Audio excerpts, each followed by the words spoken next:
چې زه یو کال مې بل تیر کو مرګ ته نږدې شوما خوشحالي مناوما چې په ایمان مې وایي د دې نه بل غټ قمقل شته یو سړي د لاس کټ کې او دی په ګډېدو شي هلته خوشحاله شي چې اوهو لاس تا نه کټ شو په ګډېدو شي خلک به څه وایي دا قمقل نه دا لیوری نه او پاگلخانه کې داخله ور غواړي دا خلک ټول په پاگلخانه کې داخله ور غواړي او بیا ښه ایجوکیټډ خلک تعلیم یافته خلک په ځان ته وایي اخبار کې به م راغلي سیبه ویډیو مې کړي په سوشل میډیا باندې په فیسبوک او په واټساپ باندې به شیر کوي یو کال د مرګ ته نږدې شول او دی خوشحاله دی یو کال تیر شو ته په دې فکر وکړه په دې یو کال کې ما څه کړي دي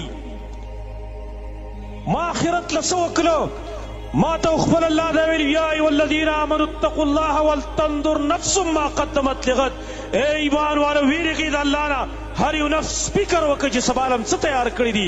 زمونږ خپل الله ته مخامخ کېدل دي خپل الله ته ودرېدل دي زمونږ الله به زمونږ نه تپوسونه کوي او حدیث کې راغلی دي لا تزول قدم عبد یوم القیامة حتی یسأل عن اربع د یو سړي قدم به د خپل ځای نه په ورځ د قیامت ونه خوځېږي څو پورې چې د څلور خبرو تپوسونه ترې نه شوي عن عمره فیما افناه عمر دې په څه کې ختم کو وعن شبابه فیما ابلاه ځواني دې په څه کې سړه کړې وه وعن ماله من این اکتسبه وفیما انفقه مال دې د کم ځای نه ګټلی او په څه کې دې خرچ کو وعن علمه ماذا عمل به او علم دې په هغې څومره عمل کړی و څومره دې په هغې باندې خپله زندګي جوړه کړې وه د دې څلورو خبرو تپوس خو د هر یو تن نه کېږي نبي وایي لا تزول قدم عبد